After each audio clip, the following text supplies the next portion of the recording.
Frères et sœurs, en ce 29e dimanche du temps ordinaire de l'année liturgique C, Jésus nous appelle à prier sans nous décourager, non pour remplir nos journées de mots, mais pour nous transformer intérieurement. Il insiste, il faut toujours prier sans jamais se lasser. Cela signifie faire de notre vie une prière vivante. Nous sommes souvent pressés et voulons des résultats immédiats. Cependant, Dieu agit dans la durée. La prière n'est pas une baguette magique, mais une école de fidélité. Beaucoup disent « Je prie, mais rien ne change ». En réalité, la prière vise à nous transformer, pas seulement notre environnement. Certains abandonnent, trouvant la prière monotone, mais la vraie question est « Pourquoi mon cœur se fatigue-t-il de parler à Dieu ?» Ce n'est pas Dieu qui se lasse de nous écouter, c'est nous qui perdons l'intérêt. Les textes d'aujourd'hui nous montrent ce que signifie prier sans se lasser.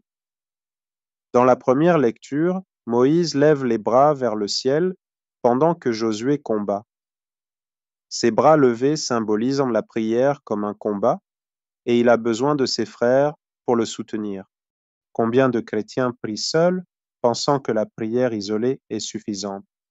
Moïse a eu besoin d'Aaron et de Hur. Une foi sans communauté s'essouffle rapidement. Moïse est resté fidèle à sa prière, sans chercher de nouveaux mots. C'est cette constance que Dieu bénit. Le psaume nous rappelle que notre secours vient d'en haut, et cette répétition devient une respiration spirituelle. Aujourd'hui, nos montagnes sont nos dettes, nos maladies, nos angoisses. Face à ces défis, beaucoup abandonnent. Mais le croyant persévère, sachant que la prière l'aide à gravir ces montagnes, pas à les faire disparaître. Sainte Monique a prié 20 ans pour son fils Augustin. Sa fidélité a porté ses fruits.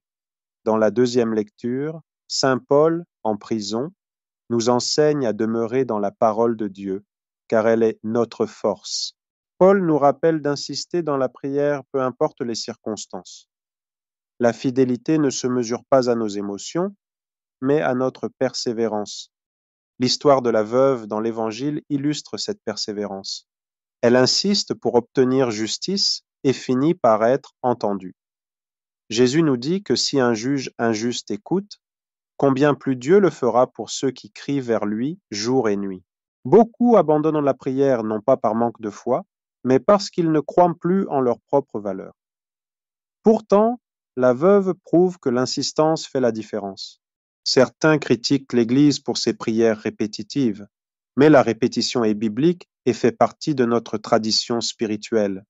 Jésus a prié plusieurs fois la même prière et les anges au ciel répètent « Saint, Saint, Saint est le Seigneur ».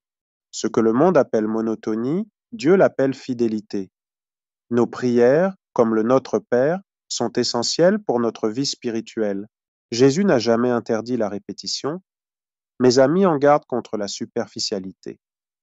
Ce n'est pas la répétition qui fatigue Dieu, mais le manque de cœur. Si votre prière devient mécanique, mettez-y votre cœur. Les moines d'Orient répètent des prières et chaque mot devient lumière. Ne méprisez pas la répétition, elle vous ancre en Dieu. Si vous vous sentez fatigué, cherchez du soutien. Si vous êtes découragé, restez fidèle à la parole. Si vous doutez, rappelez-vous que Dieu ne se lasse jamais de vous. La prière répétée n'est pas une habitude vide, mais une alliance vivante. Elle ouvre nos cœurs vers le ciel.